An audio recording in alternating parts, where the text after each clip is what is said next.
Shavua Tov ou Mazal Tov, mes chers amis, c'est toujours un plaisir de me retrouver en face de vous. Je tenais à vous remercier pour le grand nombre de vues que j'ai eu sur mon dernier cours et je vous encourage encore à regarder Be'ezat Hashem mes vidéos et à passer mes histoires qui ont toujours en filigrane une très belle leçon de vie. J'espère que celle-ci aussi vous plaira. Je l'ai intitulée La soldate et le rabbin. Le rabbin, il s'agit de Rabbi David Yitzhak Grossman, dont j'ai eu l'occasion déjà de parler. Vous allez voir ce grand homme, cet homme hors du commun, ce rabbin hors du commun. J'ai parlé de lui dans un cours à moi qui s'appelle Le rabbin et la mafia, et j'ai donné aussi une présentation de ce que ce merveilleux homme a fait pour la jeunesse d'Israël. Alors juste rapidement, pour vous dire, le Rav Grossman est détenteur de nombreux prix. Ses œuvres sociales et caritatives sont de reconnaissance publique. Il a côtoyé tous les présidents d'Israël, tous les ministres d'Israël, en partant de Menachem Begin, Shimon Peres, etc., etc. Il est donc détenteur du prix du Père des prisonniers, parce qu'il a œuvré aussi auprès des prisonniers. Il est aussi détenteur du prix de l'amour d'Israël, prix de la reconnaissance, prix du bouclier de la Knesset, docteur honoris causa de plusieurs universités, Bar Ilan, université juive de Jérusalem, et aussi la Yeshiva Université de New York, Grand Prix d'Israël, Enfant chéri du Galil, et j'en passe, et j'en passe, et j'en passe. On l'a appelé au début de son œuvre le rabbin des discothèques, c'est-à-dire qu'il n'a pas hésité à descendre même dans l'enfer des discothèques pour aller chercher des jeunes filles et des jeunes filles et des jeunes hommes d'Israël pour les sauver de la drogue et de la perdition, de la délinquance. C'est le rabbin de Migdal à Emek. Et donc c'est un endroit qui était très pauvre quand il arrivait, donc il y avait beaucoup de problèmes sociaux, et le Rav David Grossman, eh bien, a beaucoup œuvré pour aider ces populations. Et une de ces citations à lui qui exprime le mieux ce qu'est ce grand homme, eh bien, c'est celle-ci. Tout le monde a ses qualités et ses défauts. Je prie Hakadosh Baruch Hu pour voir le bon dans chacun. C'est-à-dire que il est facile d'aller chercher les défauts. C'est la chose la plus facile. Mais la chose la plus difficile, c'est d'aller chercher le bien à l'intérieur de chaque personne. C'est ce que fait le Rav David Grossman. Et c'est pour ça qu'il aime et qu'il continue à aimer chacune et chacun d'entre nous, et qu'il considère tous les enfants et tous les jeunes d'Israël comme ses propres enfants. Eh bien, grâce à son amour pour chacun et chacune, il a sauvé et continue à sauver des milliers de nos jeunes, tant sur le plan spirituel que matériel. Et cette histoire ne fait pas exception. C'est l'histoire d'une jeune soldate qui vient taper un jour à sa porte. Vous savez que la porte du Rav Grossman était tout le temps ouverte. Je me demande même il prenait le temps de la fermer. Jour et nuit, des gens venaient le solliciter. Et donc, un jour, cette jeune soldate tape à sa porte, il ouvre, et il est étonné, et il voit cette jeune soldate devant lui, il lui dit « Oui, ma fille, qu'est-ce que je peux faire pour toi ?» Et elle commence à parler avec un accent étranger. Donc, il lui dit « Ma fille, tu n'es pas d'ici, toi, d'où es-tu » Alors, elle lui dit « Je suis des États-Unis. » « Tu es des États-Unis, que fais-tu ici ?» Alors, il lui dit « Rentre déjà. » Elle rentre, et elle lui dit « Raconte-moi ton histoire, qu'est-ce que je peux faire pour toi ?» Alors elle lui dit, voilà, monsieur le rabbin, je viens des États-Unis et je me suis enrôlé dans l'armée israélienne. Alors il était étonné, il lui dit, ma fille, est-ce que tes parents sont juifs? Alors il lui dit non. Et alors qu'est-ce qui t'amène en Israël? Qu'est-ce qui t'a poussé à venir en Israël? Alors il dit, voilà, Rabbi, quand j'ai eu 17 ans et j'étais en classe de terminale aux États-Unis, on a demandé à chacune et à chacun des élèves de la classe de choisir un sujet et d'écrire sur ce sujet, de faire un exposé sur ce sujet. Et moi, j'ai choisi, je ne sais pas pourquoi, la Shoah, le sujet difficile et terrible de la Shoah. J'étais tellement bouleversé par ce que j'ai lu et par le programme de ce monstre d'Hitler qui a voulu anéantir et annihiler complètement faire disparaître complètement la population juive d'Europe. Ça m'a tellement bouleversé que je n'en dormais pas. Et donc, j'ai décidé d'écrire sur la Shoah. Et le rabbin lui répète, mais tes parents sont pas juifs. Il dit, oui, malgré tout, j'ai été attiré par ce sujet par la souffrance du peuple juif, et de fil en aiguille, je me suis intéressé à l'histoire du peuple juif, à ses rabbins, à sa religion, à ses traditions. Ça m'a tellement plu que j'ai décidé d'y adhérer complètement, et donc je me suis orienté vers des institutions juives. Et bien sûr, vous imaginez que mes parents, ayant appris cela, m'ont complètement renié, m'ont renvoyé carrément. Donc je me suis retrouvé à la rue sans rien, sans argent, quelques amis pour m'aider. Et donc grâce aux institutions juives qui m'ont pris sous leur aile, eh bien j'ai pu intégrer des séminaires et je me suis converti de manière orthodoxe. Et après, des amis juifs m'ont emmené à la Sournout, qui ont conclu que j'étais éligible à la Aliyah, mais m'ont dit la chose suivante: sache que si tu décides d'immigrer en Israël, eh bien tu devras faire l'armée. Puisque tu es juive, tu devras faire l'armée d'Israël. Alors elle leur a répondu: c'est mon vœu le plus cher, c'est de faire l'armée, donc il n'y a pas de problème. Et donc elle raconte au rabbin, et donc j'ai pris, la Sournout m'a payé mon billet d'avion. Dès que je suis arrivé en Israël, on m'a immédiatement enrôlé dans l'armée. Comme j'avais le statut de Hayelet Boded, ça veut dire Hayal Boded, c'est-à-dire le statut de soldat ou soldat esselé. C'est un statut que l'on réserve aux soldats qui n'ont personne, qui n'ont pas de famille avec eux. Alors comme c'est le cas de cette jeune fille, on lui a payé donc un loyer, on lui donnait donc une aide mensuelle, et bien sûr elle avait des avantages que les soldats n'ont pas, que les soldats normaux qui ont leur famille à côté n'ont pas. On essaie d'éviter de les enrôler dans les unités combattantes, enfin dans la mesure du possible. Et donc elle raconte, et donc voilà, la vie continuait, suivait son cours, et je reçois un coup de téléphone d'amis à moi d'Israël qui m'annonce que ma mère était mourante, et que si je devais la voir, eh bien c'était le moment ou jamais. Le billet coûtait $1 200, j'avais pas les moyens de payer le billet, donc je me suis adressé à l'armée et je leur ai demandé s'ils pouvaient me prêter de l'argent pour acheter le billet. L'armée me répond que l'armée ne prête pas d'argent à ses soldats. Déjà, on te loue une maison, on te donne un salaire mensuel. Malheureusement, on ne peut pas te prêter de l'argent pour que tu puisses acheter ton billet. Tu devras te débrouiller autrement. Et donc, je ne savais vraiment pas vers qui me tourner, et j'ai eu l'idée de consulter le voisin avec qui j'avais quelques contacts, lui demandant s'il voulait bien me prêter de l'argent pour payer mon billet aller-retour aux États-Unis. Et donc, il a accepté gentiment de me prêter cet argent. Je suis donc arrivé aux États-Unis. Ma mère, malheureusement, était décédée. Et donc, monsieur le rabbin, je vous raconte pas dans quelles conditions j'ai été reçu. Personne n'a voulu me parler, personne n'a voulu me voir, à part encore quelques cousins avec qui j'avais quelques relations, chez qui j'ai été dormir, parce que ma famille n'a pas voulu me recevoir.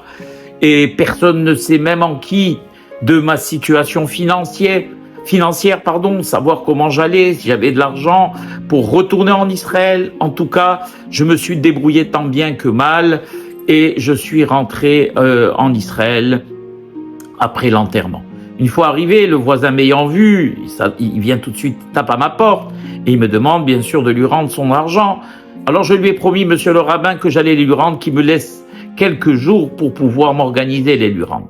Je retourne donc, je vais à l'armée, je leur demande s'ils veulent bien me prêter de l'argent pour pouvoir rendre cette dette-là. Et donc l'armée me répète ce qu'elle m'avait déjà dit, et qu'elle ne prêtait pas d'argent et que je devais me débrouiller par mes propres moyens.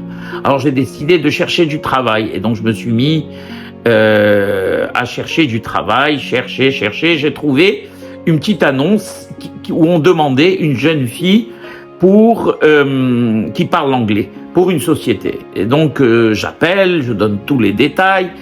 On a trouvé que je convenais, et donc on a accepté de me donner ce poste. Et ce poste était à Herzliya. Donc je rentre chez moi et je commence à ramasser mes affaires. Le voisin d'à côté m'ayant vu ramasser mes affaires, il a pensé que j'allais me sauver, et donc il a été même presque violent avec moi. Donc je me suis sauvé de chez moi en pleurant. Dans la rue, je rencontre un juif qui a été sensible et qui me dit: mais qu'est-ce que tu as, ma fille, pourquoi tu pleures? Et donc je lui ai raconté ce qui s'est passé. Alors il a dit: viens immédiatement, je t'amène, tu vas porter plainte à la police, c'est pas normal. alors tu peux pas le laisser te traiter comme cela. Alors elle lui dit non, je veux pas porter plainte parce que malgré tout, il a été gentil avec moi, c'est lui le seul qui m'a prêté de l'argent, je ne veux pas porter. Alors il lui dit le type, il lui dit mais alors qu'est-ce que tu veux faire? Rien, mais je ne porterai pas plainte parce que finalement il m'a rendu service, etc. Mais je ne sais pas quoi faire, je suis perdu, j'ai besoin de rendre cet argent. Alors la personne, comme elle était dans la ville de Haïfa, et que Migdal HaEmek, là où est le rabbin Grossman, est connu et n'est pas loin, donc bien sûr la personne lui dit, écoute, le seul qui pourra t'aider, eh bien c'est le Rav Grossman. Rends-toi chez le Rav Grossman, c'est un sadique, et lui il trouvera sûrement une solution à ton problème. Et donc, voilà rabbin, voilà pourquoi je suis devant vous maintenant. Alors le rabbin la regarde et lui dit, écoute ma fille, il est tard maintenant, tu es fatiguée, il est hors de question que tu reviennes chez toi vu l'état dans lequel tu as laissé ton voisin, donc voilà ce que je te propose. La rabbinite va te préparer ton dîner, tu vas dîner, il y a une chambre d'invités, tu vas dormir et Yirahem Hashem, d'ici là, on trouvera une solution à ton problème. Le matin, le rabbin, voulant savoir, parce que vous savez, malheureusement, pas tout le monde est honnête, et donc et le rabbin est très connu auprès de l'armée d'Israël, et donc il appelle l'officier femme de la base militaire dans laquelle se trouvait cette jeune fille, et pour savoir si vraiment ce qu'elle lui avait raconté était vrai. Et donc il l'appelle, voilà, et il donne le nom et le prénom de cette jeune fille, et au bout du fil, il entend le commandant, la commandante de la base, qui dit Hachem dirige le monde, Hachem dirige le monde, en criant Hachem dirige le monde. Alors le rabbin dit, pourquoi pour toi c'est un scoop que Hachem dirige le monde? Bien sûr qu'Hachem dirige le monde. Pourquoi tu dis ça? Il dit, voilà, parce que cette soldate dont vous me parlez, monsieur le rabbin, c'est ma soldate. C'est moi qui me suis occupé d'elle. Et j'ai même fait en sorte qu'une commission spéciale de l'armée se réunisse, parce que quand elle nous a appris qu'elle avait trouvé du travail, je voulais vraiment que son emploi du temps à Herzliya n'empiète pas sur l'emploi du temps qu'elle avait à l'armée, et donc l'armée a accepté de lui donner 3 mois de choucha, de congé, mais malheureusement j'ai eu peur que cette fille se fasse avoir, parce que malheureusement il y a beaucoup de personnes mal intentionnées. C'est une fille qui a passé tellement d'épreuves, tellement de difficultés, elle a eu pour se convertir, et elle était toute seule, elle a eu beaucoup de déprimes et de dépression. Je ne veux pas que des gens mal intentionnés, des gens malhonnêtes, eh bien, lui fassent du mal. Et donc j'ai enquêté sur cette soi-disant société et je me suis rendu compte que ce n'était pas moins qu'une secte. Il y avait malheureusement beaucoup de sectes en Israël, et sous le couvert soi-disant d'une société et de personnes parlant anglais, eh bien, ils arrivaient au bout d'un certain moment à repérer les personnes en difficulté spirituelle et matérielle, et ils arrivaient à les garder et à les enrôler dans leur secte. Malheureusement, à l'époque, c'était une histoire qui s'est passée il y a plusieurs dizaines d'années, il n'y avait pas de téléphone cellulaire, et donc j'avais aucun moyen de contacter cette jeune fille. Et donc, grâce à Dieu, le téléphone sonne et c'est vous qui m'appelez parce qu'elle est venue chez vous. Donc, Hachem, vraiment, il dirige le monde. Hachem, il dirige le monde. Quand le rabbin a entendu vraiment que cette histoire était vraie, il a dit à la commandante de la base, il lui a dit, écoutez, je vais vous envoyer $1,200 et vous allez rendre l'argent au voisin de cette jeune fille, et vous allez me prendre rendez-vous avec le commandant général de toute la base. Je voudrais lui parler. Et donc, bien sûr, on peut rien refuser au Rav Grossman. Et donc, on reçoit, le commandant général de la base reçoit le Rav Grossman, et le Rav Grossman lui dit la chose suivante. Il dit, voilà, monsieur le commandant, cette jeune fille est non juive, elle s'est convertie au judaïsme. C'est vrai, vous avez fait beaucoup de bien. Vous lui avez loué une maison, vous lui avez donné un salaire, elle a été immédiatement enrôlée dans l'armée, mais elle n'a rien vu de notre pays. Elle a pas vu le Kotel HaMaaravi, elle n'a pas vu le Kever, la tombe de Rachel, elle n'a pas vu nos lieux saints, elle n'a pas connu notre histoire, elle n'a pas vu le Me'at HaMarpela, et elle connaît rien de notre histoire et de notre peuple. Et il serait bon qu'elle apprenne tout cela. Voilà, maintenant, sa dette a été remboursée, et de toutes les façons, vous lui avez donné ses 3 mois de congé, puisqu'elle devait travailler, eh bien, je vous demande, s'il vous plaît, d'accéder à ma demande. Cette fille va se joindre à ma famille, va devenir un membre à part entière de ma famille, et je me fais fort avec mon épouse, la rabbinite, et mes enfants, de lui faire connaître Eretz Israël. Donc, commandant, qui pouvait rien refuser au Rav Grossman, il lui dit, écoutez, monsieur le rabbin, il n'y a pas de problème, je vous refuse pas ça, prenez-la, prenez le temps qu'il faut, et montrez-lui notre beau pays. Et donc, voilà, la jeune fille intègre à part entière la maison du Rav Grossman, et elle devait rester quelques mois. Elle est restée 1 année entière. Et Rav Grossman l'a fait rentrer dans un séminaire orthodoxe où elle est devenue encore beaucoup plus harédite, beaucoup plus religieuse qu'avant. Et le rabbin lui a dit, écoute ma fille, tu as ta chambre dans cette maison, et quand tu voudras revenir tous les Shabbats, tu es la bienvenue, viens quand tu veux, tu es chez toi. Bon, quelques semaines après, tape encore à la porte, le rabbin ouvre et il voit devant lui un jeune homme avec un accent encore bizarre. Et décidément, le rabbin lui dit, oui, mon fils, qu'est-ce que je peux faire pour toi? Un rabbin, un avrer, un jeune avrer, un étudiant talmudique, il lui dit, rentre. Et il commence à parler avec lui. Le rabbin lui dit, mais ton accent, tu es pas d'ici. Il lui dit, non, moi je suis australien. Alors le rabbin lui dit, tes parents sont juifs? Il dit, non, mes parents sont pas juifs. Alors il dit, qu'est-ce qui t'amène ici? Qu'est-ce qui t'amène en Israël? Qu'est-ce qui t'amène chez moi? Alors il dit, voilà, moi je faisais partie, vous savez, à l'époque il y avait des volontaires australiens, canadiens, suédois qui allaient dans les kibbutzim. Et donc j'ai été volontaire dans un kibbutz. Arrivé dans ce kibbutz, eh bien, j'ai eu l'occasion de rencontrer des jeunes de Chabad. Alors, le rabbin le regarde, de Chabad, mais Chabad ne met jamais les pieds dans un kibbutz. Ce sont des endroits où il n'y a pas de Torah, il n'y a rien du tout. Comment tu as pu rencontrer des jeunes de Chabad? Il dit, oui, un jour à Purim, ils sont venus nous lire la Megillah, j'ai été extrêmement intéressé, j'ai commencé à leur poser des questions. De fil en aiguille, ils ont vu que j'étais intéressé, donc ils m'ont entraîné au séminaire. Ils faisaient un séminaire de Chabad, dans lequel encore je me suis intégré, et de fil en aiguille, j'ai commencé à étudier la religion juive, j'ai commencé à étudier la halakha, je me suis converti aussi de manière orthodoxe, et j'étudie actuellement dans une yeshiva de Chabad. Il lui dit, le rabbin, et qu'est-ce qui t'amène ici, mon fils? Il lui dit, ben voilà, j'ai eu certaines difficultés, certains problèmes, et le rabbin de ma yeshiva m'a dit, le seul qui peut t'aider, eh bien, c'est le Rav Grossman, c'est le seul qui pourra répondre à tes questions. Va le voir. Alors, le jeune dit au rabbin, et je me suis dit, puisque d'une manière ou d'une autre, je vais me coller au Rav Grossman, eh bien, autant que je passe le Shabbat avec lui. C'était la veille de Shabbat. Alors, le rabbin lui dit, bah, oh, rabbin, mon fils, rentre, passe le Shabbat avec nous. Et devinez qui c'est qui était invité à ce Shabbat?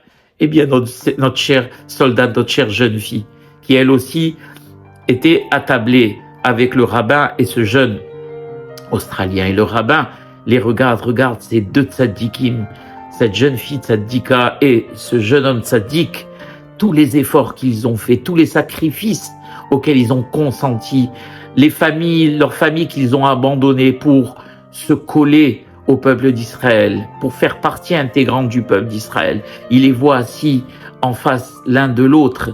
Eh bien, ça l'a énormément touché. Et il décida, le rabbin, de les faire rencontrer plusieurs fois. Et il les maria lui-même. Il maria ce tzaddik et cette tzaddeket. Eh bien, ce tzaddik et cette tzaddik ont fondé une maison d'Israël pleine d'enfants. Et ils se sont rajoutés eux aussi aux milliers, aux dizaines de milliers de filles et de garçons que compte la famille du rabbin Grossman. Cette histoire, elle m'a donné vraiment les larmes aux yeux. Voir cet homme extraordinaire, l'amour qu'il avait pour chacun et chacune des enfants d'Israël, et comment Akadosh Baruch Hu fait les choses, comment il a mis sur le même chemin, comment il a fait que des destins complètement étrangers se rencontrent, et comment Akadosh Baruch Hu, il les met avec Zivugim, il choisit déjà avant l'arrivée de l'âme dans ce monde, l'époux, l'épouse de chacune et de chacun, cette Ashgaha, cette providence divine extraordinaire. Et quand Béhémet ont fait des efforts pour faire partie du peuple d'Israël, eh bien, Akadosh Baruch Hu nous ouvre des portes. Voilà. Baruch Adonai Le'olam. Amen ve Amen.